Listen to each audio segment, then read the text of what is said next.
오소서 진리의 성령님, 우리 찬양 들으시고 우리 강의 시작합니다.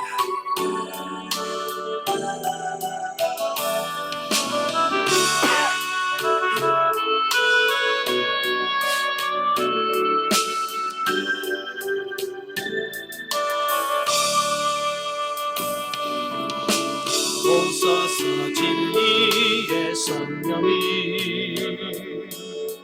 이 땅은 들려 임하소서. 거짓과 탐욕 죄악에 무너진 우리 가슴 젊게 하소서. 오소서는 내의 성령이 하늘 나르고 임하소서. 거룩한 불꽃 하늘로서 임하사 나오르게 하소서. 주 영광 위에 불길 나오르게 하소서. 진리의 말씀 이 땅 새롭게 하소서. 은혜의 강물 흐르게 하소서. 성령의 바람 이 땅 안을 구하와. 이런 입은 주의 순결한 내서 주의 영광 위에 이르리로다. 열방을 치유하며 빙빙하는 영광의 나를 쏘소. 아멘. 네, 기도하겠습니다. 은혜로우신 아버지 감사합니다. 오늘도 귀한 시간을 허락해 주셔서 우리 수리자 과정 요한복음의 말씀을 같이 나누게 하셔서 감사합니다. 오늘도 7장의 말씀을 나눌 때 성령께서 우리 지각을 열어주셔서 잘 분별케 하시고 깨달아지게 하시고 우리의 삶에서 적용할 수 있는 은혜를 허락해 주옵소서. 이 시간도 성령께서 친히 이곳에 임재하시고 역사에 주시옵기를 간절히 바라오며 예수님의 이름으로 감사하며 기도합나이다. 아멘. 예, 이 시간에는 요한복음 7장을 같이 보도록 하겠습니다. 7장은 그 예수님의 형제의 불신, 또 예수님의 사역의 신적 기원에 관한 교훈 및 고조되는 유대인들의 예수님 배척에 관한 말씀이 나옵니다. 자, 1절부터 9절까지는 육신의 형제들로부터 불신당하신 예수님에 대해서 말씀하는데요. 자, 우리 성경 7장 1절부터 9절까지 같이 보겠습니다. 그 후에 예수께서 갈릴리에서 다니시고 유대에서 다니려 아니하심은 유대인들이 죽이려 함이르라. 유대인의 명절인 초막절이 가까운지라. 그 형제들이 예수께 이르되 당신이 행하는 일을 제자들도 보게 여기를 떠나 유대로 가소서. 스스로 나타나기를 구하면서 무쳐 일하는 사람이 없나니 이 일을 행하려 하거든 자신을 세상에 나타내소서 하니 이는 그 형제들까지도 예수를 믿지 아니함이러라. 예수께서 이르시되 내 때는 아직 이르지 아니하였거니와 너희 때는 늘 준비되어 있느니라. 세상이 너희를 미워하지 아니하되 나를 미워하나니 이는 내가 세상의 일들을 악하다고 증언함이라. 너희는 명절에 올라가라. 내 때가 아직 차지 못하였으니 나는 이 명절에 아직 올라가지 아니하노라.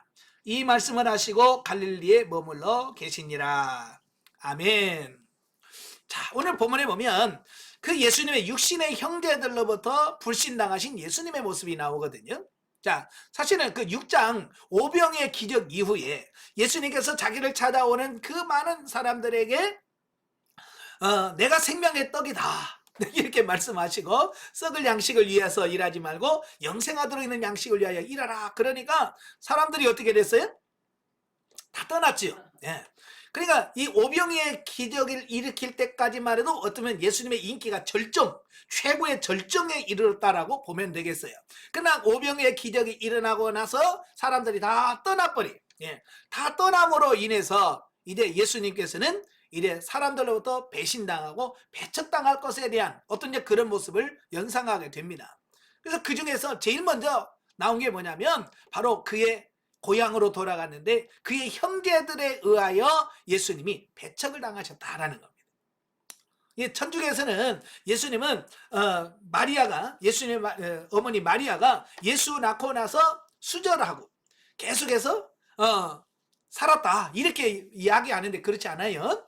예, 요셉과 마리아 사이에서 자식이 또 있습니다. 아들이 있고 딸도 있습니다. 그래서 예수님의 동생들이 남동생도 있고 여동생도 있습니다. 예, 그런데 예수님이 살아 있을 때, 그리고 공생의 기간 동안에도 이 형제들이 예수님을 안 믿었어요. 예, 예수님 안 믿었어요. 한번 생각해 보세요. 자기 형이 내가 하늘에서 내려왔다, 내가 하나님이 나는 하나님의 아들이야. 여러분 믿어지겠어요? 못 믿죠. 내가 같이 살다가 어느 날 갑자기 내가 하나님이야 그러면 누가 믿겠어요? 그러니까 안 믿죠. 그래서 예수님 형제들도 예수님 안 믿었어요. 그러나 나중에 예수님이 부활하시고 나서 우리 형이 진짜 하나님이셨구나 그때 깨달은 거예요. 그래서 야고보서를 기록한 그 야고보가 예수님의 동생입니다. 그 다음에 유다서를 쓴 유다가 예수님의 막내 동생이에요. 예. 근데 그들이 부활하신 예수님을 만나고 나서 그때부터 오순절부터는 이제 전적으로 예수님을 믿고 따르는 사람이 되어집니다. 이때는 아직 그 이전이니까, 그죠? 예수님 아직 안 믿을 때거든요. 자, 그래서 고향으로 돌아온 예수님을 향해 육신의 형제들은 예수님이 참으로 메시아라면 조그만한 갈릴리에서가 아니라 예루살렘과 같은 큰 도시에서 놀라운 표적을 행하여 메시아의 이름을 증거하라라고 촉구하고 있습니다. 그러니까 예수님이 안 믿으니까 아니 큰 데 가서 놀아 그래야 사람들이 말 따를 거 아니냐 라고 어쩌면 조롱하는 그런 모습을 보게 되죠. 자, 이 같은 형제들의 요구는 수많은 군중들이 몰려드는 초막절 축제 기간 동안에 초자연적인 이적을 예루살렘에서 행하심으로써 예수가 정치적 메시아로 군림하기를 바라는 것이었다라고 하는 사실입니다. 그러나 예수님께서는 그런 형제들의 권유와 빈정거림을 묵살하시고 아직 내 때가 이르르지 않았다라고 말합니다. 그러니까 사실 형제들이 그걸 믿는다라고 하는 게 쉽지 않아요. 형제들이 전적으로 믿고 신뢰한다는 것은 쉽지 않거든요. 목회자 중에서도 가족이 중심이 된 교회는 참 어렵습니다. 제가 처음 전도사로 교육전사로 가서 심우했던 교회가 어떤 교회냐면 큰형님이 장로님이시고 그 다음에 둘째가 목사님이시고 셋째가 안수 집사고 넷째가 집사님이시면서 성가대 주의하고 교회 그러니까 그 교회 식구들이 절반 식구가 교회 성도들이 한 30명 정도 되는데 그 식구 형제 큰형님 둘째 형님 셋째 형님 셋째 동생 뭐 이렇게 해가지고 그 식구들만 절반이 돼 절반. 그러니까 교회에서 목사님 뭔 얘기하면 큰형님이 야야야 그거 하지마 아니 목회를 해야 돼 자기가 형님이라고 그 교회에서도 형님 노릇을 해버리더라고요. 그러니까 목사님이 뭘 하기가 참 어려운 것을 제가 봤거든요. 제가 그래서 교육전사로 있으면서 심호하면서 봤어요. 그러니까 형제들은 너무 이제 친하다 보니까 늘 같이 하다 보니까 이제 그런 부분이 그래요. 저는 이 본문을 읽으면 이해가 돼. 이해가 되는. 예수님의 동생도 이해가 돼. 근데 예수님은 뭐라고 그래요? 아직 내 때가 이르지 않았다. 여기서 말하는 때는 무슨 때를 가리키겠습니까? 예수님 십자가에 달려서 죽으실 때를 말하거든요. 나는 아직 그때가 아직 아니야 라고 하면서 그 하나님의 때에 맞추는 거죠. 자, 여기서 예수님께서 말씀하신 내 때란 인류의 구원을 위하여 주님 자신이 십자가 사역을 감당하게 될 결정적인 순간을 가리키는데 결국 이것은 하나님께서 예정하신 때를 의미한다. 자, 여러분 성경에 보면 시간이란 때라고 하는 말이 헬라어로 보면 둘로 나뉘어요. 크로노스라고 하는 시간이 있고 카이로스라는 시간이 있습니다. 이 크로노스라고 하는 말은 우리가 사는 그냥 24시간, 한 달 30일, 1년 365일 이 물리적 시간을 크로노스라고 그래요. 자, 그런데 여기서 말하는 카이로스라고 하는 말이 있죠. 이 카이로스라고 하는 결정적인 때, 이 하나님이 정해놓은 때를 카이로스라고 그럽니다. 예, 그러니까 하나님께서는 예수님이 십자가에 못 박혀 죽으실 때를 이미 정하셨어요. 언제 정하셨을까요? 예, 구속사를 하실 때 성부, 성자, 성령 하나님이 세 하나님 보이셔가지고, 예? 이거 작정을 하신 그걸 계획하시면서 하나님 계획하면서, 아, 성자 예수님 언제 내려가실래요?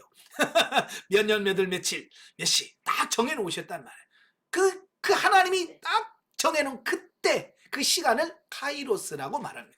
그래서 예수님은 이 땅에 오셔서도 항상 그 하나님이 정해놓은 그 카이로스 때에 맞춰서 사역을 하시는 이런 모습들을 보게 되죠.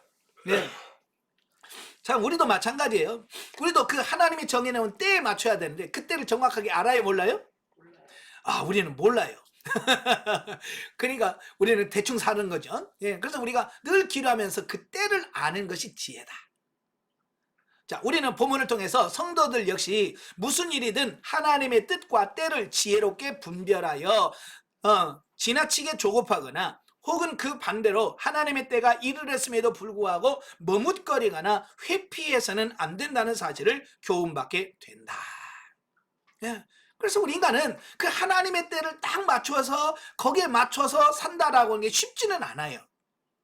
왜냐하면 인간의 성질이 조급해요. 예, 너무 조급한 나머지, 예? 예, 그걸 너무 빠르게 막 조급해가지고 못 맞추는 경우도 있고, 어떤 사람은 너무 또 게을러가지고 다 지나놓고, 아이고, 그때였는데, 이렇게 한단 말이에요. 그죠? 조급해가지고 하나님이랑 막 앞서가지고 하는 사람이 있고, 게을러가지고 너무 늦게 하는 사람이 있다, 그 말이에요. 자, 그래서 우리 인간은 늘 깨어서 기도하면서 그 하나님이 정해놓은 그때를 알고, 그때가 언제입니까? 라고 물어서 그 하나님의 때에다 맞춰가는 저와 여러분들이 되셔야 됩니다. 예. 자, 그 다음에 이제 10절부터 24절까지 보면 성전에서 가르치신 예수님. 자, 10절부터 24절까지 같이 보겠습니다. 그 형제들이 명절에 올라간 후에 자기도 올라가시되 나타내지 않고 은밀히 가시니라. 명절 중에 유대인들이 예수를 찾으면서 그가 어디 있느냐 하고 예수에 대하여 무리 중에서 수군거림이 많아 어떤 사람은 좋은 사람이라 하며 어떤 사람은 아니라 무리를 미혹한다 하나. 그러나 유대인들을 두려워함으로 드러나게 그에 대하여 말하는 자가 없더라. 이미 명절의 중간이 되어 예수께서 성전에 올라가사 가르치시니 유대인들이 놀랍게 여겨 이르되 이 사람은 배우지 아니하였거늘 어떻게 그를 아느냐 하니 예수께서 대답하여 이르시되 내 교훈은 내 것이 아니요 나를 보내신 이의 것이니라. 사람이 하나님의 뜻을 행하려 하면 이 교훈이 하나님께로부터 왔는지 내가 스스로 말함인지 알리라. 스스로 말하는 자는 자기 영광만 구하되 보내신 이의 영광을 구하는 자는 참되니 그 속에 불의가 없느니라. 모세가 너에게 율법을 주지 아니하였느냐? 너희 중에 율법을 지키는 자가 없도다. 너희가 어찌하여 나를 죽이려 하느냐? 무리가 대답하되 당신은 귀신이 들렸도다. 누가 당신을 죽이려 하나이까? 예수께서 대답하여 이르시되 내가 한 가지 일을 행하매 너희가 다이로 말미암아 이상히 여기노라. 모세가 너희에게 할례를 행하였으니 그러나 할례는 모사에게서 난 것이 아니요 그 조상에게서 난 것이라. 그러므로 너희가 안식일에도 사람에게 할례를 행하느니라. 모세의 율법을 범하지 아니하려고 사람이 안식일에도 할례를 받는 일이 있거든. 내가 안식일에 사람의 전신을 건전하게 한 것으로 너희가 내게 노여워하느냐? 외모로 판단하지 말고 공의롭게 판단하라 하시니라. 아멘. 자, 예수님께서 성전에서 가르치시는데요. 자, 보면은 예수님께서 예루살렘에 상경하셔서 초막절 중간에 저들의 기대와는 달리 이적을 행하지 아니하시고 예루살렘에서 성전에서 하나님의 교훈에 대한 가르침만 설파하는 모습을 소개하고 있습니다. 원래 이제 초막절은 7일간 진행되어지는 거거든요. 7일 동안 진행되니까 예수님께서 그 중간 3일이나 4일 정도에 예루살렘 성전에 가셔서 말씀을 전하셨다라고 하는 거죠. 자, 이 같은 예수님의 행동은 형제들의 권유를 뿌리칠 때 보였던 태도와는 모순된 것처럼 생각될 수도 있으나 사실 앞단락에서 예수님의 말씀은 무리들이 요구하는 정치적 메시아로서 군림하기 위하여 예루살렘으로 올라가지 않겠다라고 하는 의미였다는 겁니다. 네? 형제들이 올라가라 그러니까 아니 나는 내 때가 아직 아니다 라고 말했단 말이에요. 자, 그것은 안 올라가겠다는 말이 아니라 그리고 정치적 메시아로서 가는 게 아니라는 것을 말씀해 주고 있습니다. 또한 십자가 사역을 감당할 때가 아직 이르지 않았다는 사실을 강조하기 위해서 그런 말을 했다라고 하는 거죠. 자, 그러므로 성부 하나님의 계속적 창조 사역에 따라서 자신도 쉬지 않고 사역한다라고 하는 교훈한 바 있는 예수님께서는 수많은 사람들이 몰려드는 그 초막절 축제 기간 동안에 그들에게 율법의 올바른 의미를 가르치고 구원과 영생의 진리를 증거하기 위해서 예루살렘으로 가셨다라고 하는 사실입니다. 그러니까 자기가 영광을 취해서가 아니라 그 많이 몰려드는 그들에게 진리를 가르치시기 위해서 예수님께서는 가셨다라는 사실. 그러니까 사도 바울도 예루살렘에 전도하다가 예루살렘으로 올라갈 때는 항상 어디에 맞췄냐면 이 절기에 맞췄어요. 6월절에 맞추고 오순절에 맞추고. 왜 그럴까요? 그때 사람들이 다 몰려들거든요. 그러니까 모세가 이스라엘 백성들에게 명령한 것이 뭐냐면 남자들은 12세 이상 12살 넘은 남자들은 1년에 최소 3번은 예루살렘 성전에 가서 예배를 드려야 돼. 그게 6월절, 오순절, 초막절. 이 3대 절기는 남자는 반드시 지켜. 그래서 남자들만 가는 것이 아니라 또 온 가족이 올라가서 같이 하나님께 제사 드리고 예배도 드린단 말이에요. 그러니까 막 그날은 막 예루살렘에 바글바글 사람들이 몰려 있잖아요. 그러니까 어찌 보면 그들에게 몰려든 그들에게 말씀을 전하기가 너무너무 좋은 거예요. 그건 기회죠. 그래서 예수님도 그 기회를 놓치지 아니하시고 그 모인 자들에게 생명의 말씀을 전하셨다라는 말씀이에요. 자, 한편 초막절 축제 중간 무렵에 예수께서 성전으로 올라가서 사람들을 가르치자 유대 종교 지도자들은 예수님을 비난합니다. 뭐라고 비난하냐면 정식으로 랍비 교육도 받은 바 없는 사람이 가르친다는 거예요. 예, 여러분 이때만 해도 랍비 학교 그리고 훌륭한 랍비들이 자기 밑에 제자들을 두고 그 제자들을 가르칩니다. 그래서 그 가르쳐서 요즘으로 하면 졸업을 시키고 그들에게 자격증을 주고 그래서 그들이 나가서 또 율법을 전파하도록 하는 어떤 그런 제도들이 있었어요. 근데 예수님은 이런 공식적으로 배운 랍비 교육을 받은 이런 게 없었어요. 우리가 참고로 바울 같은 경우는 그때 당시 가장 유명한 가말리엘이라고 하는 바리새인, 바리새인 중에서 가장 유명한 가말리엘 밑에서 배웠거든요. 그러니까 바울은 나는 가말리엘 문화생이다 이걸 자랑하잖아요. 근데 예수님은 누구한테도 배운 적이 없어요. 근데 예수님은 가서 말씀을 전하니까 사람들이 저기 자격증도 없으면서 가르친다라고 비난을 한다라는 사실입니다. 예. 자, 여기서 이제 중요한 게 뭐냐면 일단 이걸 예수님이 하신 이걸 빙자해서 요즘에 신학을 안 하고도 목사할 수 있는 어떤 이런 것을 많이 생각하는 분들이 있어요. 어느 분이 저한테 와가지고 예수님도 신학 안 했는데 꼭 이 세대에서 신학을 해야 되냐 뭐 이렇게 저한테 말을 하더라고요. 믿음이 좋은 것 같은데요. 그 믿음 없는 사람이에요. 제가 뭐라고 대답할게요? 그렇죠. 예수님은 하나님이시니까 신학이 필요 없지요. 그러나 당신은 예수님이 아니잖아요. 그잖아요. 우리는 예수님이 아니잖아요. 그죠? 그래서 우리는 배워야 돼. 우리는 공부해야 되고. 예수님은 하나님 자신이니까 지혜가 모든 게 풍족하니까 예수님은 신학도 다닐 필요 없어요. 그렇지만 우리는 아니란 말이에요. 그러니까 이 신학에 어떤 분들은 신학 그러면 막 알레르기 반응이 이렇게 그 신학이 뭐가 중요하냐고 막 그러시는데 아니에요. 신학이 굉장히 중요합니다. 신학은 우리가 믿는 신앙의 뼈대. 이걸 얼마나 잘 세우냐에 따라서 그 신학 믿음이 잘 자랄 수 있고 못 자랄 수 있는 겁니다. 그래서 이 신학이 잘못되면 이단에 빠지게 되는 거예요.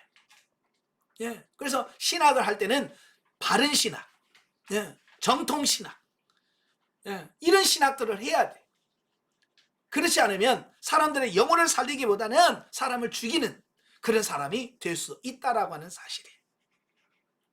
자, 그래서 예수는 비난하고 정식 교육도 안 받았다 비난하면서 심지어는 뭐라고 그래? 귀신 들렸다. 예. 예, 귀신 들려서 한다고 예수님은 비난한다 그 말이에요. 그러나 예수님께서는 이러한 비난과 모함에 대해서 자신의 가르침이 하나님께서 허락하신 신적 권위에 근거하는 것이기 때문에 감히 그 어떤 랍비의 가르침과도 비교할 수 없다는 사실을 천명하고 있습니다. 그죠? 예수님은 하나님이시잖아. 예? 하나님을 누가 가르쳐요? 그렇죠? 하나님이 누구한테 배워요? 예수님은 배울 필요가 없어. 하나님이시니까. 자, 그리고 누구보다도 모세의 율법을 잘 지킨다고 자부하는 유대인들이 실상은 율법의 근본 정신을 도외시한 채 형식적이고 외식적 종교 계율로 변질시켜 버렸음을 책망하는 거예요. 너희가 모세의 모습을 잘 따른다고 하면서 너희의 삶은 그렇지 않다라고 그들의 외식 변질된 이런 부분들을 책망하는 이런 부분들을 보게 돼요. 자, 이것이 정말 문제죠. 예. 오늘도 많은 사람들이 성경을 배워요. 근데 배우는데 그 지식에만 매여. 예. 그래서 마치 자기가 배우고 안 것이 전부인 것처럼 생각한다 그 말입니다. 예. 그래서 우리는 배웠다면 여러분들이 그걸 기도하면서 내 것으로 만들어서 내 것으로 만들어서 그렇게 삶으로 나와야 되는데 이건 지식으로만 갖고 있는 거예요. 삶에서 안 나오는 거예요. 그래서 예수님께서 바리새인들을 얼마나 책망했습니까? 그제? 이 독사의 자식들아, 외식하는 바리새인들이요 라고 얼마나 책망했어요. 오늘날도 우리가 자칫 잘못하면 이 영성훈련을 받고 이 교육을 받으면서 자칫하면 나도 여러분도 바리새인이 될 수 있다. 배워서 머리는 알아, 다 알아나. 근데 삶에서 안 나오면 그 바리새인이에요. 오늘 바리새인 안 되기를 바랍니다. 예. 그 다음에 세 번째 단락은 25절부터 36절까지인데요. 고조되는 배척과 핍박의 열기. 자, 25절부터 36절까지 읽겠습니다. 다 같이. 예루살렘 사람 중에서 어떤 사람이 말하되 이는 그들이 죽이고자 하는 그 사람이 아니냐. 보라, 드러나게 말하되 그들이 아무 말도 아니하는도다. 당국자들은 이 사람을 참으로 그리스도인 줄 알았는가. 그러나 우리는 이 사람이 어디서 왔는지 아노라. 그리스도께서 오실 때는 어디서 오시는지 아는 자가 없으리라 하느니라. 예수께서 성전에서 가르치시며 외쳐 이르되 너희가 나를 알고 내가 어디서 온 것도 알거니와 내가 스스로 온 것이 아니니라. 나를 보내신 이는 참되시니 너희는 그를 알지 못하나 나는 아노니 이는 내가 그에게서 낳고 그가 나를 보내셨음이라 하시니. 그들이 예수를 잡고자 하나 손을 대는 자가 없으니 이는 그의 때가 아직 이르지 아니하였음이라. 무리 중에 많은 사람이 예수를 믿고 말하되 예수께서 오실지라도 그리스도께서 오실지라도 그 행하실 표적이 이 사람이 행한 것보다 많으랴 하니 예수에 대하여 무리가 수군거리는 것이 바리새인들에게 들린지라. 대제사장들과 바리새인들이 그를 잡으려고 아랫사람들을 보내니 예수께서 이르시되 내가 너희와 함께 조금 더 있다가 나를 보내신 이에게로 돌아가겠노라.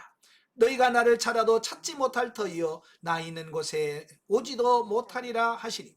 이에 유대인들이 서로 묻되 이 사람이 어디로 가기에 우리가 그를 만나지 못하리요. 헬라인 중에 흩어져 사는 자들에게로 가서 헬라인에게 가르칠 터인가. 나를 찾아도 만나지 못할 터이요 나 있는 곳에 오지도 못하리라 한 이 말이 무슨 말이냐 하니라. 아멘. 자, 본문에서 예수님이 계속 자신의 신적 권위를 선포하고 있어요. 예, 신적 권위를 선포하신 예수님의 가르침에도 불구하고 영적 무지에 빠져있던 유대인들이 결국 예수님을 메시아로 인정하려고 들지 않고 도리어 왜곡된 율법 해석사에 근거하여 자신들의 기득권을 유지하려고 하는 대제사장들과 바리새인들에게 동조하여 예수님을 잡아 죽이려고 했다라는 사실입니다. 예, 그러니까 참 이렇게 영적으로 무지하니까 영적으로 무지한 사람은 어떻게 바꿀 방법이 없어요.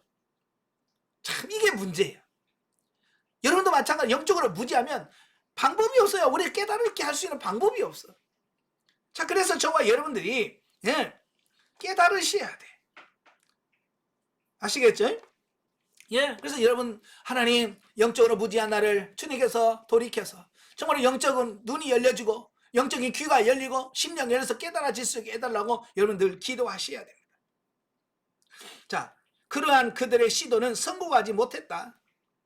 왜요? 아직 하나님이 정한 때가 이르지 않았기 때문에 그래요. 아직 예수님이 십자가에 달려 죽을 때가 아니니까 그들이 죽이려고 아무리 시도를 해도 안 돼요. 왜? 하나님의 때가 아직 아니거든요. 역사는 모든 것은 하나님이 정하신 시간표에 따라서 진행됩니다.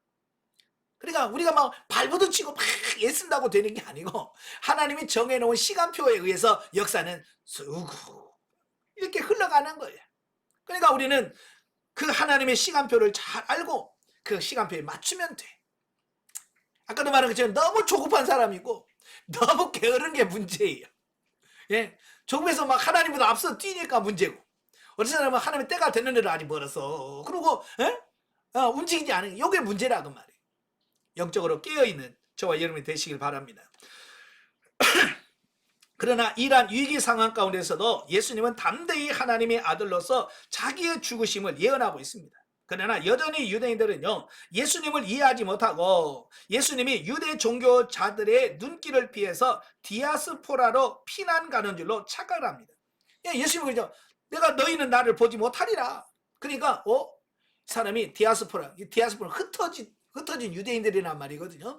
하여간 유대인들은 전 세계에 안 간 곳이 없어요. 지금도 마찬가지예요. 유대인은 모든 나라에 다 있습니다. 그러니까 흩어진 유대인, 디아스포라. 그러니까 그들 세계로 예수님께서 피난 가려고 하는가? 왜? 사람들이 하도 죽이려고 하니까 피난 가려는 줄로 착각을 했다 그 말입니다. 그러니까 얼마나 그들이 영적으로 무지한지를 여기서 다시 한번 보여주고 있죠. 자, 그러므로 이러한 본문은 인간들은 진리에 대한 지식과 모든 경영이 하나님께서 허락하지 않으면 절대로 이루어지지 않는다는 사실을 가르쳐 준다. 아멘. 그러니까 우리가 하나님의 뜻에 순복하는 이유가 바로 이런 거예요. 하나님께서 경영하시면 사람은 어때요? 이걸 막을 수가 없어요. 하나님이 하신다 그러면 우리가 아무리 뭘 해도 못 막. 하나님이 이걸 계획하시면 우리가 어떻게 바꿀 수가 없어요. 우리는 하나님의 뜻에 그냥 순종하면서 가야 되는 거예요. 그래서 잠언 16장 1절에 보면 너희는 마음의 경영은 사람에게서도 그 경영을 이루시는 분은 하나님이시다. 또 9장에 뭐라고 그래요? 사람이 마음으로 자기 길을 계획할지라도 그 걸음을 인도하시는 분은 하나님이시다. 그러니까 내가 아무리 마음에 계획을 세워도 하나님이 노 하면 노예요. 하나님이 하셔야 되는 거예요. 그래서 철저하게 우리는 그 하나님의 시간표에 맞춰서 갈 수 있는, 하나님 뜻에 순종할 수 있는 여러분들이 되셔야 돼요. 사실 순종하는 게 쉽지는 않아요. 나는 그냥 편하게 여기서 살고 싶은데 하나님이 가라고 그래. 여러분 가요 안 가요? 가실 분 손 들어봐요. 어떤 분은 그러더라고요. 뭐 요즘에 100세 인생이라는 노래가 있습니다. 뭐 60세에 날 부르면 아직 못 간다고 전해라. 뭐 70세에 부르면 아직도 너무 빠르다라고 전해라. 뭐 이런 노래가 있습니다. 이건 인생을 자기가 마음대로 어떻게 조절한다고 생각하는데, 뭐 하나님이 오라는데 아직 안 됐습니다라고 할 사람 누가 있어? 여러분 뭐 하나님 오라는데 나 못 갑니다 그럴 사람 있어요 없어요? 없어요. 100세 오라오면 알아서 가는 예, 100세에 오라오면 좋은 날 택해서 그냥 갈 테니까 그냥 재촉하지 말고 기다리고 있으래. 그게 이게 마음대로 되냐고요? 안 돼요. 하나님의 뜻에 의해서 되니까. 언제 불러도 주님이 나를 부르시면 아멘 하고 갈 수 있는 준비하고 있는 게 중요한 거예요. 아시겠죠? 자, 그 다음에 37절부터 53절까지입니다. 37절부터 마지막 절까지인데요. 좀 긴이라면 같이 읽겠습니다. 명절 끝날 곧 큰 날에 예수께서 서서 외쳐 이르시되 누구든지 목마르거든 내게로 와서 마시라. 나를 믿는 자는 성경의 이름과 같이 그 배에서 생수의 강이 흘러나오리라 하시니 이는 그를 믿는 자들이 받을 성령을 가리켜 말씀하신 것이라. 예수께서 아직 영광을 받지 않으셨으므로 성령이 아직 그들에게 계시지 아니하더라. 이 말씀을 들은 무리 중에 어떤 사람이 이 사람이 참으로 그 선지자라 하며 어떤 사람은 그리스도라 하며 어떤 이들은 그리스도가 어찌 갈릴리에 나오겠느냐, 성경에 이르기를 그리스도는 다윗의 씨로 또 다윗이 살던 마을 베들레헴에서 나오리라 하지 아니하느냐 하며 예수로 말미암아 무리 중에서 쟁론이 되니 그 중에 그를 잡고자 하는 자들도 있으나 손을 대는 자가 없었더라. 아랫사람들이 대제사장들과 바리새인들에게로 오니 그들이 묻되 어찌하여 잡아오지 아니하느냐. 아랫사람들이 대답하되 그 사람이 말하는 것처럼 말하는 사람은 이때까지 없었나이다 하니 바리새인들이 대답하되 너희도 미혹되었느냐. 당국자들과 바리새인 중에 그를 믿는 자가 있느냐. 율법을 알지 못하는 이 무리는 저주를 받은 자로다. 그 중에 한 사람 곧 전에 예수께 나왔던 니고데모가 그들에게 말하되 우리 율법은 사람의 말을 듣고 그 행한 것을 알기 전에 심판하느냐. 그들이 대답하여 이르되 너도 갈릴리에서 왔느냐. 찾아보라. 갈릴리에서는 선지자가 나지 못하느니라 하였더라. 아멘. 자, 보면은 이제 7일 동안 계속되는 그 초막절이 끝나는 마지막 날, 이 마지막 날에 예수님께서는 초막절 축제 동안에 그 실로암 연못에서 물을 길어와서 성전 제단 서편에 붓는 의식을 거행하는 바로 그날입니다. 그래서 실로암에서 물을 떠다가 서편에다가 붓는 바로 그와 같은 풍습을 배경으로 하여 예수님께서는 자신이 영원한 생수의 근원이라고 선언하고 있는 거예요. 자, 여기서 말하는 생수란 예수님의 부활과 승천 후에 강림하실 성령을 가리키는 거다. 자, 이걸 잘 기억하세요. 여기서 예수님은 생수라고 말씀하잖아요. 근데 생수는 결국 성령님을 가리키는 말이에요. 이러한 예수님의 가르침에 대한 유대 군중들의 반응은 매우 다양했다라고 하는 겁니다. 자, 여기서 비유는 중요한 게 뭐냐면 비유는 그 비유가 뭘 말하려고 하는지를 정확하게 아는 것이 중요합니다. 그러니까 잘못 비유를 알면 엉뚱한 대답을 갖게 돼요. 그래서 비유는 예수님이 뭘 말씀하려고 하는지 정확하게 아는 게 중요하다. 신천지에서 비유풀이라고 하는 걸 해요. 그래서 새 나무 이렇게 해가지고 새는 성령을 의미하고 나무는 하고 땅은 세상을 의미하고 이렇게 해석을 합니다만은 그러나 그 해석은 성경적이지 않아요. 그래서 비유풀이는 반드시 성경적으로 풀어가야 된다라는 사실입니다. 자, 그래서 예수님께서 설명을 해줘요. 자, 여기서 예수님의 설교를 듣고 나서 그 반응을 보이는데요. 첫째, 어떤 반응이냐? 이건 선지자 중에 한 분이다. 예수님. 설교 듣고, 야, 예수님 정말 선지자 중에 한 분이다. 라고 하는 사람. 또, 한편에는, 메시아로 메시아시다. 아, 이건 정말 예수님 메시아다. 진짜 그리스도가 와도 이 예수님만 하겠냐라고 할 만큼 예수님에 대한 확신을 갖고 있고, 세 번째로 예수님이 갈릴리 나사렛 출신이라는 이유로 배척하여 끝까지 불신앙적 태도를 고집하는 사람도 있었다라고 하는 사실을 보게 됩니다. 보통 이제 유대인들은 메시아가 어디서 태어난다고 생각했냐면 베들레헴에서 태어난다고 생각했거든요. 근데 예수님은 갈릴리 나사렛에서 출신이라면, 사실은 예수님 베들레헴에서 태어나셨잖아요. 그죠? 베들레헴에서 태어나셨고 헤롯이 죽이려고 하니까 애굽으로 내려갔다가 다시 돌아가라는 천사의 말을 듣고 다시 돌아왔어요. 근데 그 죽은 헤롯의 아들이 왕이 돼. 그러니까 이 부모가 불안해하니까 하나님께서 그를 나사렛이라는 동네에 가서 살게 하신 거예요. 그러니까 사람들은 그걸 모르니까 예수님이 갈릴리 출신이라, 그러니까 메시아가 될 수 없다라고 주장을 한다 그 말입니다.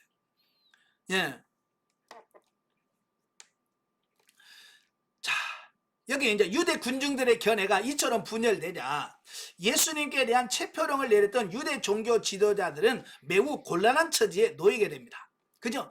다 모든 사람이 저 이단이야 그래야 되는데 선지자야.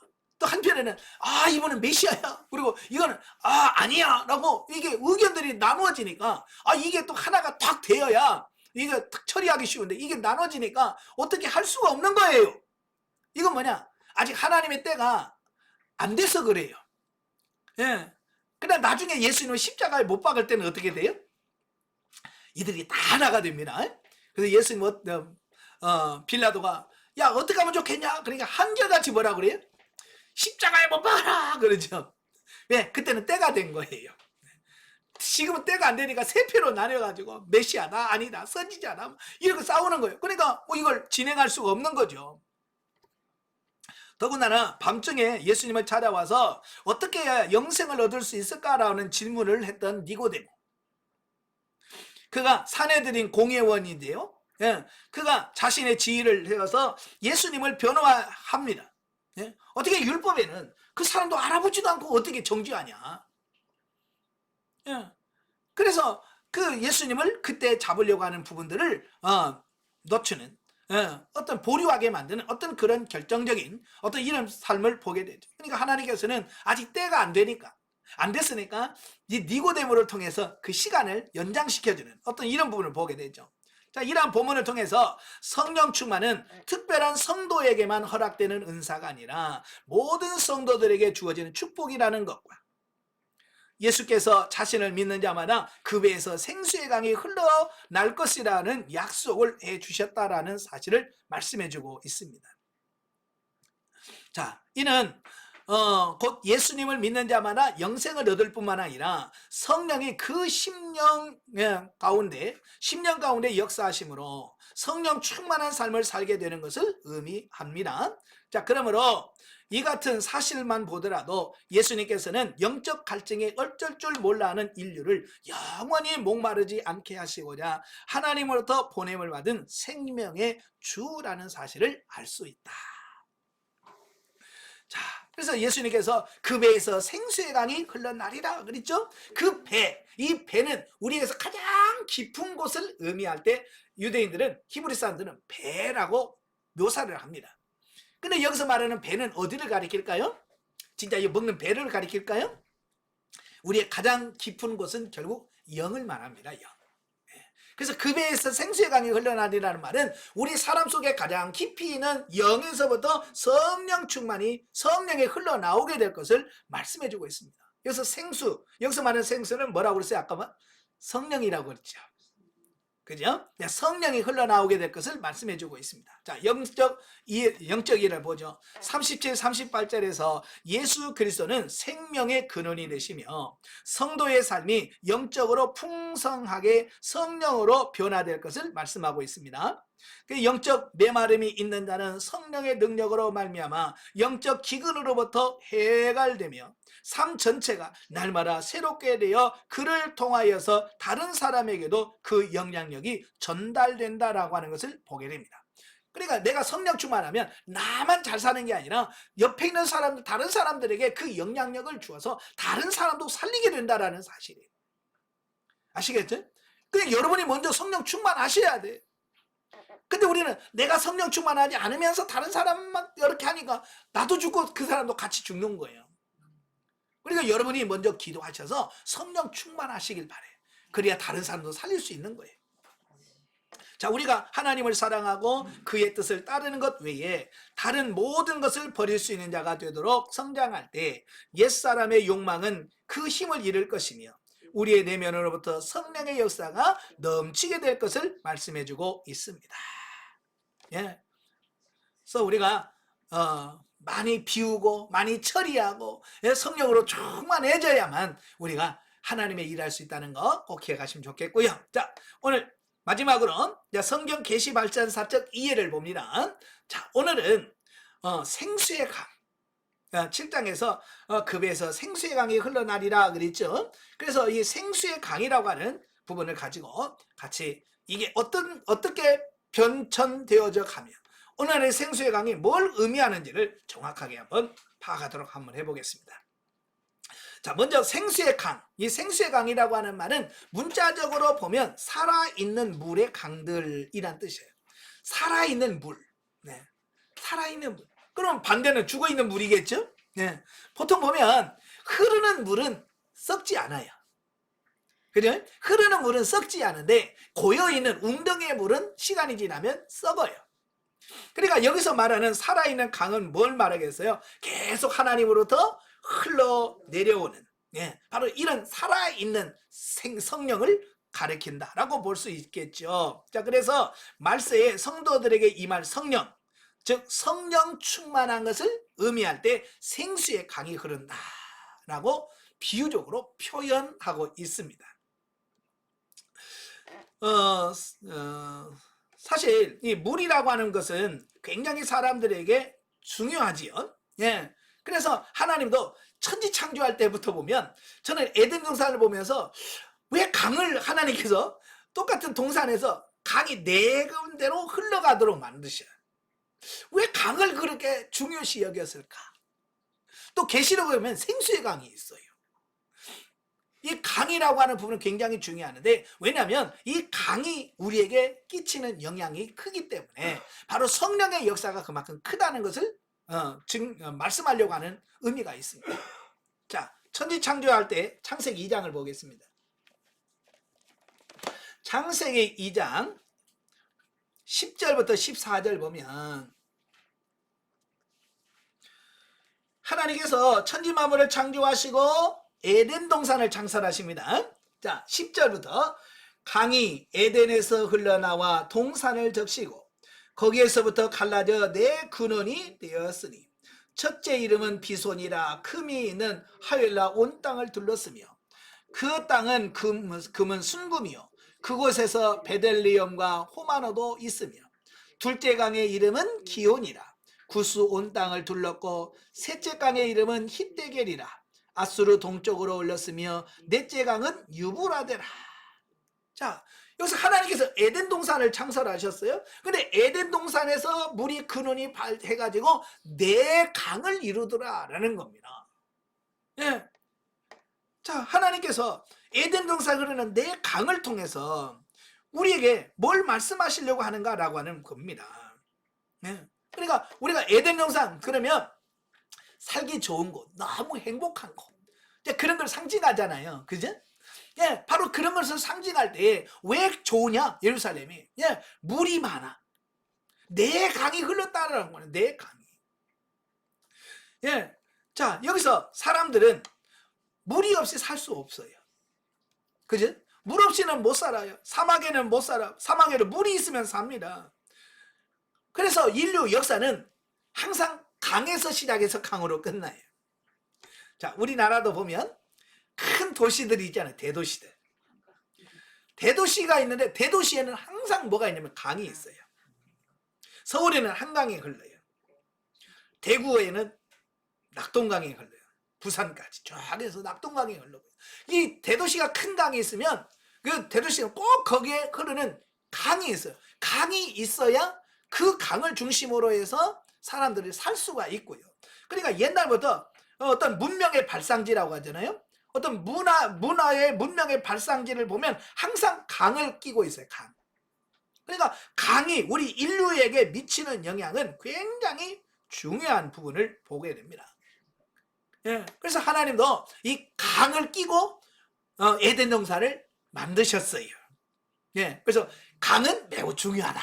요거 인식하시고 들어가시면 됩니다. 그럼 왜 하나님께서 그렇게 강을 끼고 하셨을까? 이 강이 의미하는 바가 있기 때문에 그래요. 강 없이는, 물 없이는 인간이 못 살아요. 자, 그 마지막 결론에 나옵니다. 자, 그 다음에 출애굽기 17장. 출애굽기 17장 1절부터 7절. 자, 1절부터 7절 같이 읽겠습니다. 이스라엘 자손의 온 회중이 여호와의 명령대로 신광야에서 떠나 그 노정대로 행하여 르비딤의 장막을 쳤으나 백성이 마실 물이 없는지라. 백성이 모세와 다투어 이르되 우리에게 물을 주어 마시게 하라. 모세가 그들에게 이르되 너희가 어찌하여 나와 다투느냐? 너희가 어찌하여 여호와를 시험하느냐? 거기서 백성이 목이 말라 물을 찾으며 그들이 모세에게 대하여 원망하여 이르되 당신이 어찌하여 우리를 애굽에서 인도하여 내어서 우리와 우리 자녀와 우리 가축이 목말라 죽게 하느냐. 모세가 여호와께 부르짖어 이르되 내가 이 백성에게 어떻게 하리까. 그들이 조금 있으면 내게 돌을 던지겠나이다. 여호와께서 모세에게 이르시되 백성 앞에 지나서 이스라엘 장로들을 데리고 나일강을 치던 내 지팡이를 손에 잡고 가라. 내가 호렙산에 있는 그 반석 위 거기서 내 앞에 서리니 너는 그 반석을 치라. 그곳에서 물이 나오리니 백성이 마시리라. 모세가 이스라엘 장로들의 목전에서 그대로 행하니라. 그가 그곳 이름을 마사 또는 무리바라 하였으니 이는 이스라엘 자손이 다투었으며 또는 그들이 여호와를 시험하여 이르기를 여호와께서 우리 중에 계신가 안 계신가 하였음이더라. 자, 또 민수기 20장 20절에서 13절에 보면 거의 비슷한 사건이 또 나와요. 네, 반석에서 물을 쏟는 사건이 두 군데가 나오거든요. 자, 여기서 광야에서 물이 없다. 예, 광야에서 물이 없다는 말은 살 수 없다는 얘기죠. 예. 원래 근데 느비딤이라는 지역은 원래는 물이 많은 지역이에요. 그래서 항상 물이 있어요. 그래서 이 광야를 지나가던 나그네들이 그 느비딤에서 물을 마시고 또 물을 공급받아서 그 광야를 지나가는 곳인데 왜 하필이면 이스라엘 백성들이 지나갈 때 물이 말랐냐 이거예요. 그 누가 하셨겠어요? 하나님이 하신 거죠. 예. 이 말은 무슨 말이야? 물이 없으면 너 죽는다. 예. 물을 마시면 물 못 마시면 죽는다. 이걸 그들에게 가르쳐 주는 겁니다. 그래서 그 물을 주시는 하나님께 기도하게 하셔서 하나님이 그들에게 물을 공급하심으로 그들의 생명을 살리는 이 부분을 가르쳐 주려고 일부러 하나님께서 물이 많은데 물을 싹 말려버린 거예요. 그걸 알면 하나님 물을 주세요 라고 기도하면 되는데 믿음이 없다 보니까 원망하고 불평부터 하는 거예요. 그래서 요즘도 마찬가지예요. 믿음 없는 사람은요 무슨 일을 만나든 먼저 원망부터 합니다. 하나님 그럴 수 있습니까? 그러면서 시작을 해요. 여러분도 혹시 기도하면서 하나님 너무합니다 그러면서 기도하시나요? 네, 이건 믿음 없는 사람이에요. 하나님께서 어떤 문제를 주실 때는 반드시 그 문제를 통해서 우리에게 주실 하나님의 뭔가 계획하신 바가 있거든요. 네? 그럴 때에 우리는 기도하시면서 하나님 상황이 이렇습니다. 하나님께서만 이걸 해결할 수 있습니다. 하나님 주시옵소서. 이렇게 기도하면 하나님께서 탁 주신단 말이에요. 그러니까 하나님은 이미 호렙산 반석 밑에다가 어마어마한 생수를 탁 갖다 놓으시고 기다렸던 거예요. 그래서 이스라엘 백성이 기도만 하면 되는데 이 기도를 안 하고 원망을 하는 거예요. 그래도 하나님은 은혜가 풍성하셔서 모세에게 야 너 가서 지팡이로 그 반석을 쳐라. 그러면 그 반석에서 물을 주리라. 자 그렇게 하셔서 실질적으로 그들에게 물을 주셨다라고 하는 사실입니다. 자 여기서 물을 주시는 이가 누구요? 하나님이시죠. 반석은 뭘 말할까요? 나중에 이제 신약시대에 가면 반석은 예수 그리스도를 말합니다. 생수는 뭘 말한다고요? 성령님을 상징해요. 요거 잘 기억하셔야 돼요. 예. 그러니까 구약에서는 항상 모형과 예표요. 그림자예요. 예. 그러니까 여기 예수, 성령 그런 얘기 하나도 안 나와도 벌써 이 반석에서 나온 생수를 통해서 예수 그리스도 반석 대신 예수 그리스도와 그 예수를 통해서 나온 성령님을 통해서 먹고 마시고 살 수 있다는 것을 구약에서 가르쳐 준 겁니다. 이게 영적인 눈이 없으니까 이게 안 보이는 것 뿐이에요. 자, 그 다음에 반석이 물이 나오니까 바로 반석 예수님이시다. 네, 맞아요. 자, 이사야 55장. 이사야 55장에 보면 이제 하나님께서 초청하시는 생명으로 초청하시는 모습이 나옵니다. 자, 55장 1절부터 1절만 보겠습니다. 이사야 55장 1절 다 같이 오라 너희 모든 목마른 자들아 물로 나오라 돈 없는 자도 오라 너희는 와서 사 먹되 돈 없이 값 없이 와서 포도주와 젖을 사라. 하나님이 이스라엘 백성들에게 초청하는 겁니다. 와라. 돈 없는 사람도 와. 여러분 성령을 받는 것은 돈 갖고 와서 받는 거 아니잖아요. 그죠? 돈 갖고 와서 성령 얼마치만 주세요 이럽니까? 여러분 그래 안 그래요? 부흥회 때 와가지고 10만 원 주면서 성령 나 10만 원어치만 줘요. 난 100만 원어치만 줘요. 이런 거 없어요. 이 성령은 돈 없이 값 없이 그저 사모하는 마음 가지고 온 사람은 하나님께서 주시겠다라고 약속하시는 겁니다. 아시겠죠? 자, 그 다음에 에스겔서 47장 에스겔서 47장 1절부터 12절까지를 보면 성전에서 나오는 생수의 강에 대한 말씀을 합니다. 1절에 보면 그가 나를 데리고 성전 문에 이르시니 성전의 앞면이 동쪽으로 향하였는데 그 문지방 밑에서 물이 나와 동쪽으로 흐르다가 성전 오른쪽 제단 남쪽으로 흘러내리더라.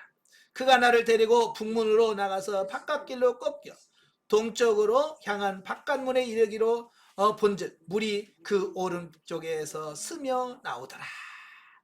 자, 3절 그 사람이 손에 줄을 잡고 동쪽으로 나아가며 천척을 측량한 후에 내게 그 물을 건너게 하시니 물이 발목에 오르더니 다시 천척을 측량하고 내게 물을 건너게 하시니 물이 무릎에 오고 다시 천척을 측량하고 내게 물을 건너게 하시니 물이 허리에 오르고 다시 천척을 측량하니 물이 내가 건너지 못할 강이 된지라. 그 물이 가득하여 헤엄칠 만한 물이요 사람이 능히 건너지 못할 강이로다. 그랬죠. 자, 여기서 성전에서부터 물이 흘러나와. 그래서 천척을 측량하니 발목, 또 천척을 측량하니 무릎, 또 천척을 측량하니 이제는 허리, 또 천척을 측량하니까 이제 헤엄칠 만한 깊은 물이라고. 자, 이것도 바로 이제 뭘 말하냐. 이건 영적인 우리 이 물은 영적인 우리의 상태를 의미한다라고 말씀드릴 수 있습니다. 그러니까 얼마만큼 우리가 성령에 충만하여 사느냐 이걸 비유적으로 설명해 주고 있습니다.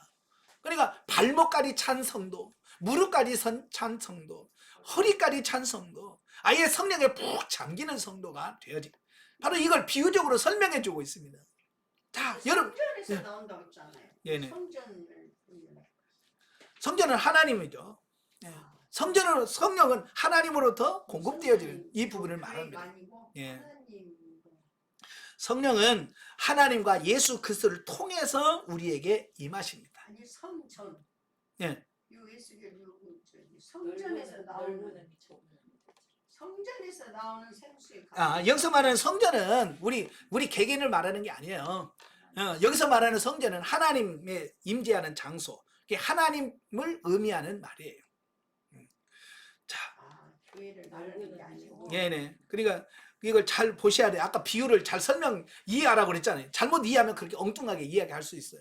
여러분 우리에게서 성령이 흘러나갈 수 있나요? 우리는 없죠. 예. 하나님으로서 성령이 임하는 거죠. 그러니까 옛날에 어떤 분이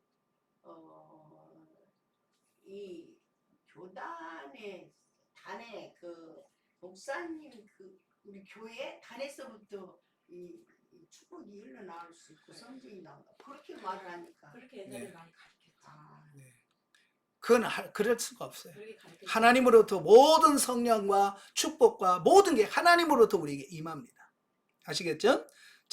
자 이렇게 구약에서 물, 강 이런 게 쭉 나오잖아요. 자, 그래서 구약에서는 항상 뭐냐면 비유, 예표, 모형 이러잖아요. 그래서 구약에서는 그냥 뭐예요? 물이에요. 물질적인 물. 예. 그래서 강, 그다음에 반석에서 나오는 물.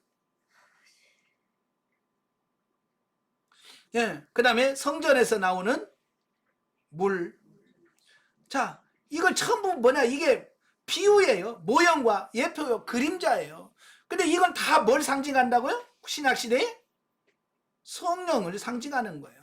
그러니까 구약시대는 이런 성령이란 말을 사용하지 않아요.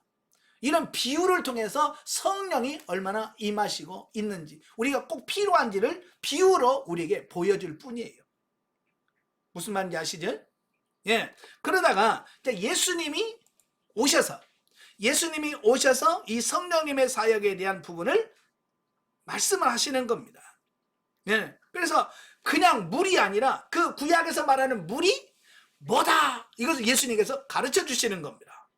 그게 오늘 요한복음 7장에 나오는 말씀이에요.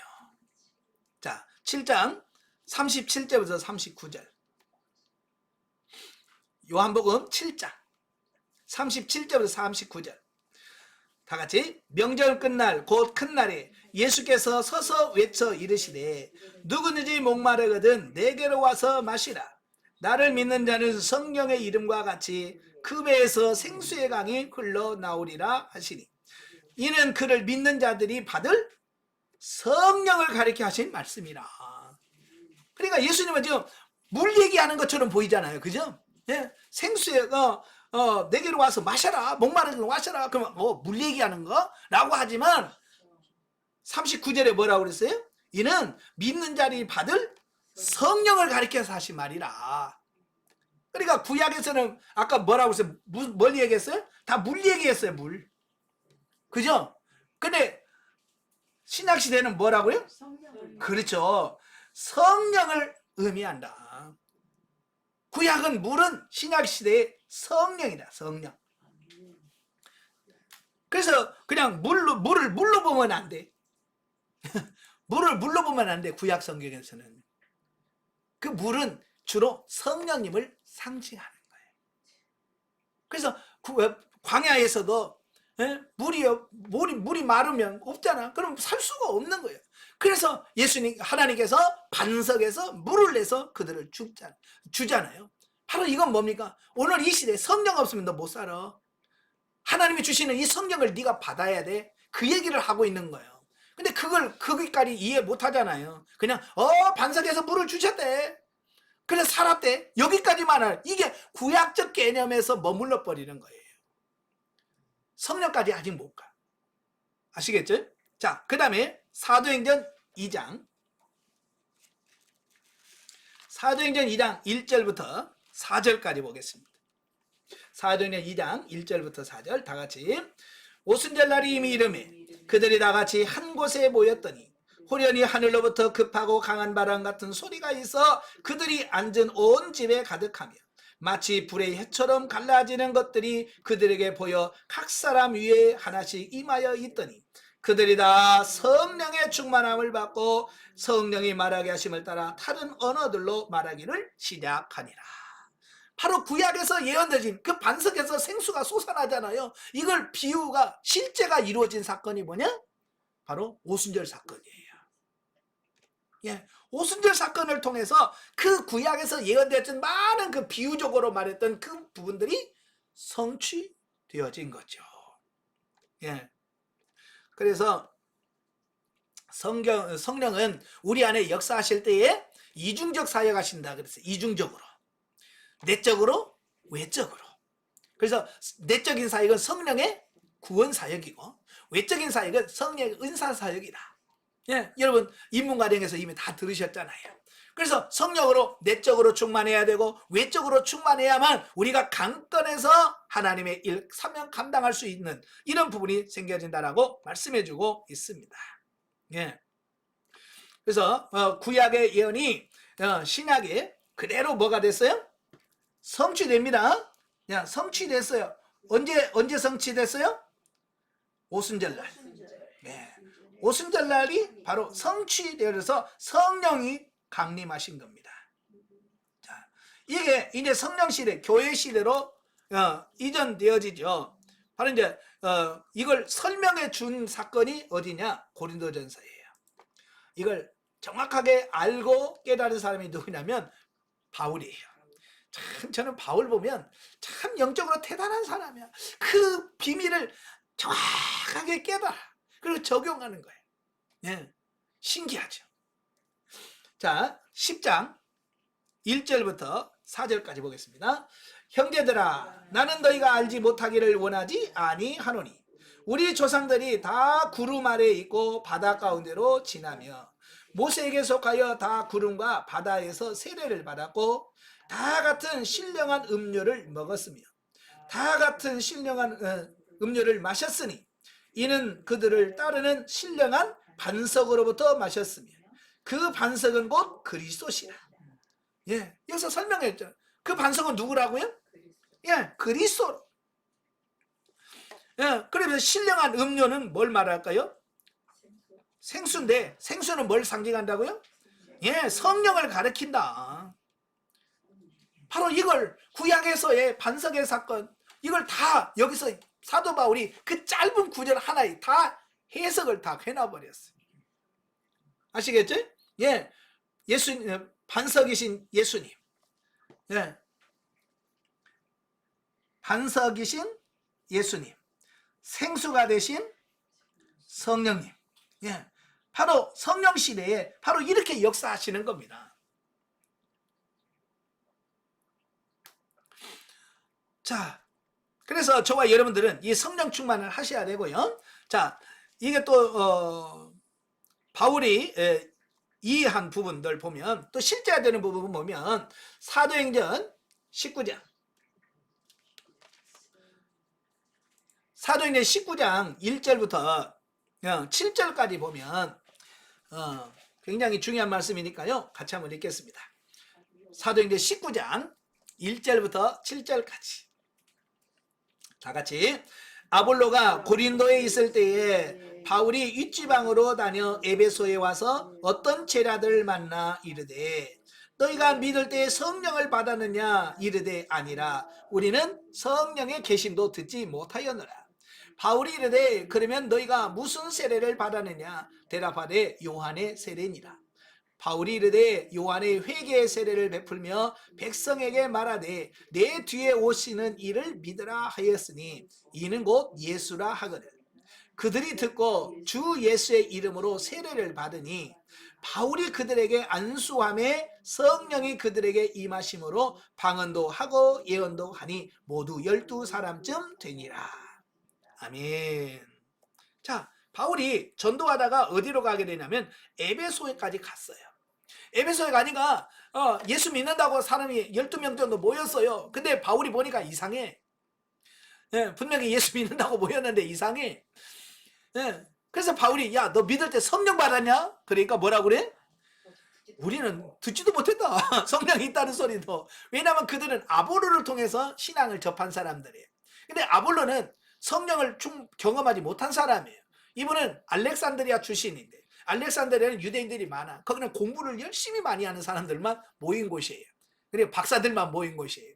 그러다 보니까 이 성경을 연구하다가 예수님을 만났어요. 아볼로가. 그래서 자기가 만난 예수님을 전하려고 에베소까지 와서 전도해서 사람을 모아놨어요. 근데 이 사람은 성령을 경험하지 않은 사람이에요. 그러니까 전도해서 예수님 믿게 했는데 성령의 역사는 없는 거예요. 그러니까 바울이 그 원리를 잘 설명해 주면서 그들에게 안수하니까 성령이 임하는 거예요. 완성이 되어지는 거죠.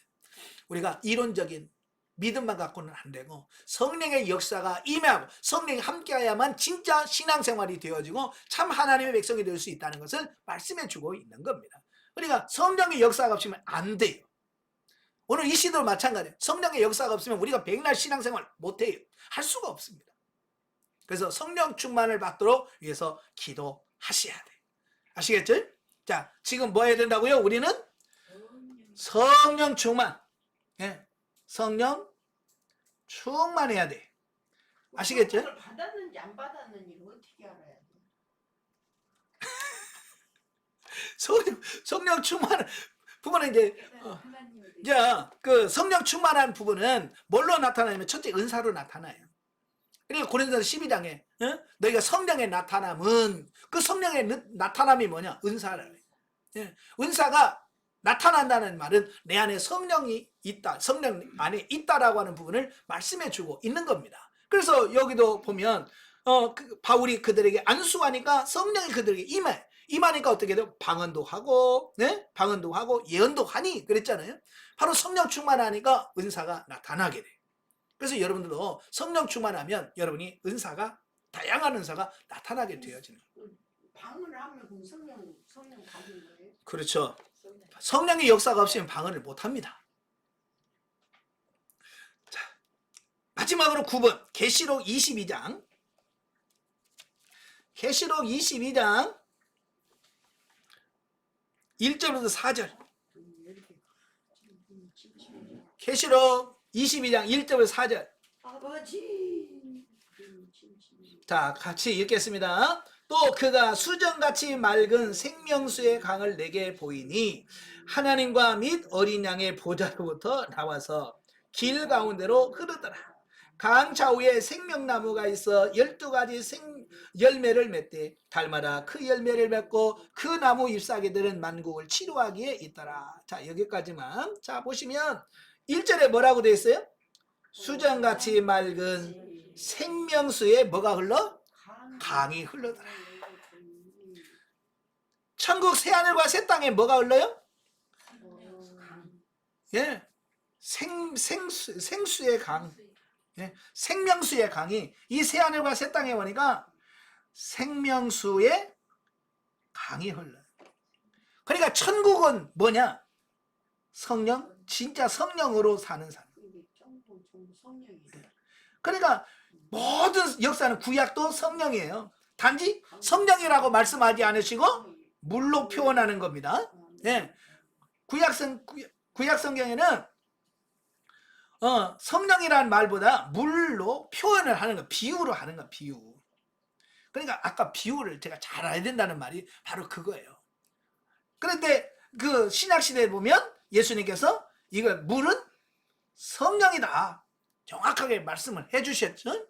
그리고 그 원리를 가장 잘 깨달은 바울이, 예? 반석은 예수 그리스도, 생수는 성령님. 그래서 우리가 성령 충만해야만 된다. 이걸 말씀해 주고 있고, 왜 그러냐? 새하늘과 새 땅의 삶은 곧 성령으로 사는 삶이에요. 그러니까 이 땅에서 성령 충만해서 성령으로 사는 삶이 되어야 천국에 가서도 그 삶을 누릴 수 있는 겁니다. 그러니까 이 삶은 한번 임한 성령은 우리를 떠나지 아니하시고 영원한 천국까지 우리와 함께 하시고 동행하신다는 말이 바로 그 말이에요. 성령으로 살지 않으면 금방 낙심해갖고 정말 뭐살 수밖에 없어요. 네, 맞아요. 자, 결론입니다. 자, 오늘 이 시대에 우리가 정말 필요한 게 뭐냐? 물 많이 먹어요. 물 많이 마시세요. 예. 이 육신의 물 마셔갖고는 안 되고, 우리가 이 시대에 내가 진짜 승리할 수 있는 비결은 성령 충만하는 거예요. 아시겠죠? 성령으로 충만해서 성령을 통해서 사는 것, 이게 굉장히 중요한 거예요. 근데 오늘날 교회에 성령 충만하지 않은 거예요. 기도 안에서 성령 충만이 안 이루어지니까 이 교회가 교회답지 않고 우리가 승리의 삶을 살기보다는 문제가 많이 발생하는 이유가 바로 그거예요. 여러분도 마찬가지예요. 성령 충만하시면 문제가 그냥 문제가 되지 않습니다. 예. 그러니까 구약에서 그러잖아요. 예, 물이 없으니까 목말라 죽겠다고 그러잖아요. 그죠? 반석에서 물이 나오니까 해결되잖아요. 마찬가지예요. 오늘 여러분도 성령 충만하면 내가 문제로 지금까지 이게 문제야, 이게 어려워 라고 생각했지만 성령이 오니까 해결되잖아요. 아시겠죠? 그래서 우리가 이제 항상 성령 충만하시고 성령으로 붙들려서 승리하는 여러분 되시길 바랍니다. 그게 생수의 강으로 사는 삶이에요. 기도하겠습니다. 은혜로우신 아버지, 하나님은 성령이 없이는 우리가 살 수 없다는 것을 에덴 동산에서부터 강들을 많이 만드시고 그 강에 생수가 흘러가게 하심으로써 우리에게 영적으로 비유로 보여주셨습니다. 그리고 실제로 오순절에 성령이 충만하게 임하심으로 이 교회가 새로워졌습니다. 하나님, 오늘 이 시대도 하나님으로부터 흘러나오는 그 생명의 강, 생수가 우리에게 충만하게 임할 수 있도록 도와주시고 성령 충만해서 승리에 사는 우리가 되어지게 하옵소서. 예수님의 이름으로 감사하며 기도합나이다. 아멘. 하나님께 영광드립니다.